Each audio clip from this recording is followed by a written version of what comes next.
எல்லா குடும்பத்திலையும் மாம்பழம் சாப்பிடாத சுகர் கூடிரும், மாம்பழம் சாப்பிடாத வெயிட் கூடிரும் சொல்றதுக்கு ஒருத்தராச்சும் இருப்பாங்க. அவங்க எல்லாம் மா மேதைகளா இல்ல மாங்காய் மடையர்களான்னு இன்னும் ஒரே நிமிஷத்துல தெரிஞ்சுக்குவீங்க. பொதுவா ஒரு உணவை டயாபெட்டிக் ஆட்களும் வெயிட் லாஸ் பண்ணணும்னு நினைக்கிறவங்களும் எடுக்கலாமா வேணாமான்றத அந்த உணவோட கிளைசிமிக் இண்டெக்ஸ் வச்சு தெரிஞ்சுக்கலாம். கிளைசிமிக் இண்டெக்ஸ் 55க்கு கம்மியா இருந்ததுன்னா அந்த உணவை அவங்க எடுக்கலாம். 70க்கு அதிகமா இருந்ததுன்னா அந்த உணவுகளை தவிர்க்கிறது நல்லது. மாம்பழத்தோட கிளைசிமிக் இண்டெக்ஸ் 50ல இருந்து 55 தான்.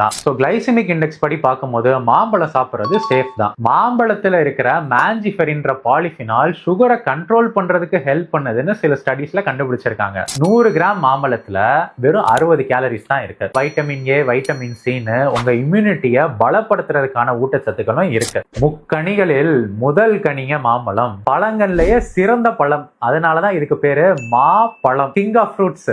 வருஷத்துக்கு ஒரு தடவை சாப்பிட போறீங்க, அதை நல்லா ரசிச்சு ருசிச்சு அளவா பேடிக்காம சாப்பிடுங்க.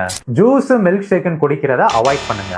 டயாபெட்டிக்கா இருக்கீங்கன்னா எம்டி ஸ்டமக்ல சாப்பிட வேணாம். நட்ஸ் அண்ட் சீட்ஸ் கொஞ்சம் சாப்பிட்டுட்டு அதுக்கப்புறம் மாம்பழத்தை சாப்பிடுங்க. நட்ஸ் அண்ட் சீட்ஸ்ல இருக்கக்கூடிய ஃபேட், ஃபைபர், புரோட்டீன் இது எல்லாமே மாம்பழத்தை மெதுவா டைஜஸ்ட் பண்றதுக்கு ஹெல்ப் பண்ணும். உங்க பிளட் சுகரையும் டக்குன்னு இன்க்ரீஸ் பண்ண விடாது. வாக்கிங், ஸ்ட்ரென்த் ட்ரைனிங்னு பிசிக்கல் ஆக்டிவிட்டி பண்றதுக்கு முன்னாடி சாப்பிட்டுக்கோங்க, ஒரு பிரச்சனை இல்ல. மாம்பழம் சாப்பிடக்கூடாதுன்னு சொல்ற மாங்காய் மடையன்களுக்கு இந்த வீடியோவை ஷேர் பண்ணுங்க. எல்லா குடும்பத்திலையும் மாம்பழம் சாப்பிடாத சுகர் கூடிரும், மாம்பழம் சாப்பிடாத வெயிட் கூடிரும் சொல்றதுக்கு ஒருத்தராச்சும் இருப்பாங்க. அவங்க எல்லாம் மா மேதைகளா இல்ல மாங்காய் மடையர்களான்னு இன்னும் ஒரே நிமிஷத்துல தெரிஞ்சுக்குவீங்க. பொதுவா ஒரு உணவை டயாபெட்டிக் ஆட்களும் வெயிட் லாஸ் பண்ணணும்னு நினைக்கிறவங்களும் எடுக்கலாமா வேணாமான்றத அந்த உணவோட கிளைசிமிக் இண்டெக்ஸ் வச்சு தெரிஞ்சுக்கலாம். கிளைசிமிக் இண்டெக்ஸ் 55க்கு கம்மியா இருந்ததுன்னா அந்த உணவை அவங்க எடுக்கலாம். 70க்கு அதிகமா இருந்ததுன்னா அந்த உணவுகளை தவிர்க்கிறது நல்லது. மாம்பழத்தோட கிளைசிமிக் இண்டெக்ஸ் 50ல இருந்து 55 தான். கிளைசிமிக் இண்டெக்ஸ் படி பார்க்கும்போது மாம்பழம் சாப்பிடுறது சேஃப் தான். மாம்பழத்துல இருக்கிற மாஞ்சிஃபெரின்ற பாலிஃபினால் சுகரை கண்ட்ரோல் பண்றதுக்கு ஹெல்ப் பண்ணுதுன்னு சில ஸ்டடீஸ்ல கண்டுபிடிச்சிருக்காங்க.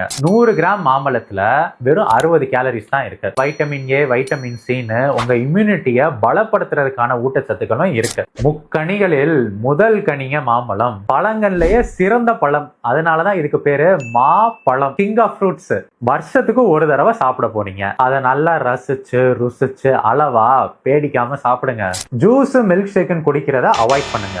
டயாபெட்டிக்கா இருக்கீங்கன்னா எம்டி ஸ்டமக்ல சாப்பிட வேணாம். நட்ஸ் அண்ட் சீட்ஸ் கொஞ்சம் சாப்பிட்டுட்டு அதுக்கப்புறம் மாம்பழத்தை சாப்பிடுங்க. நட்ஸ் அண்ட் சீட்ஸ்ல இருக்கக்கூடிய ஃபேட், ஃபைபர், புரோட்டீன் இது எல்லாமே மாம்பழத்தை மெதுவா டைஜஸ்ட் பண்றதுக்கு ஹெல்ப் பண்ணும். உங்க பிளட் சுகரையும் டக்குன்னு இன்க்ரீஸ் பண்ண விடாது. வாக்கிங், ஸ்ட்ரென்த் ட்ரைனிங்னு பிசிக்கல் ஆக்டிவிட்டி பண்றதுக்கு முன்னாடி சாப்பிட்டுக்கோங்க, ஒரு பிரச்சனை இல்ல. மாம்பழம் சாப்பிடக்கூடாதுன்னு சொல்ற மாங்காய் மடையன்களுக்கு இந்த வீடியோவை ஷேர் பண்ணுங்க.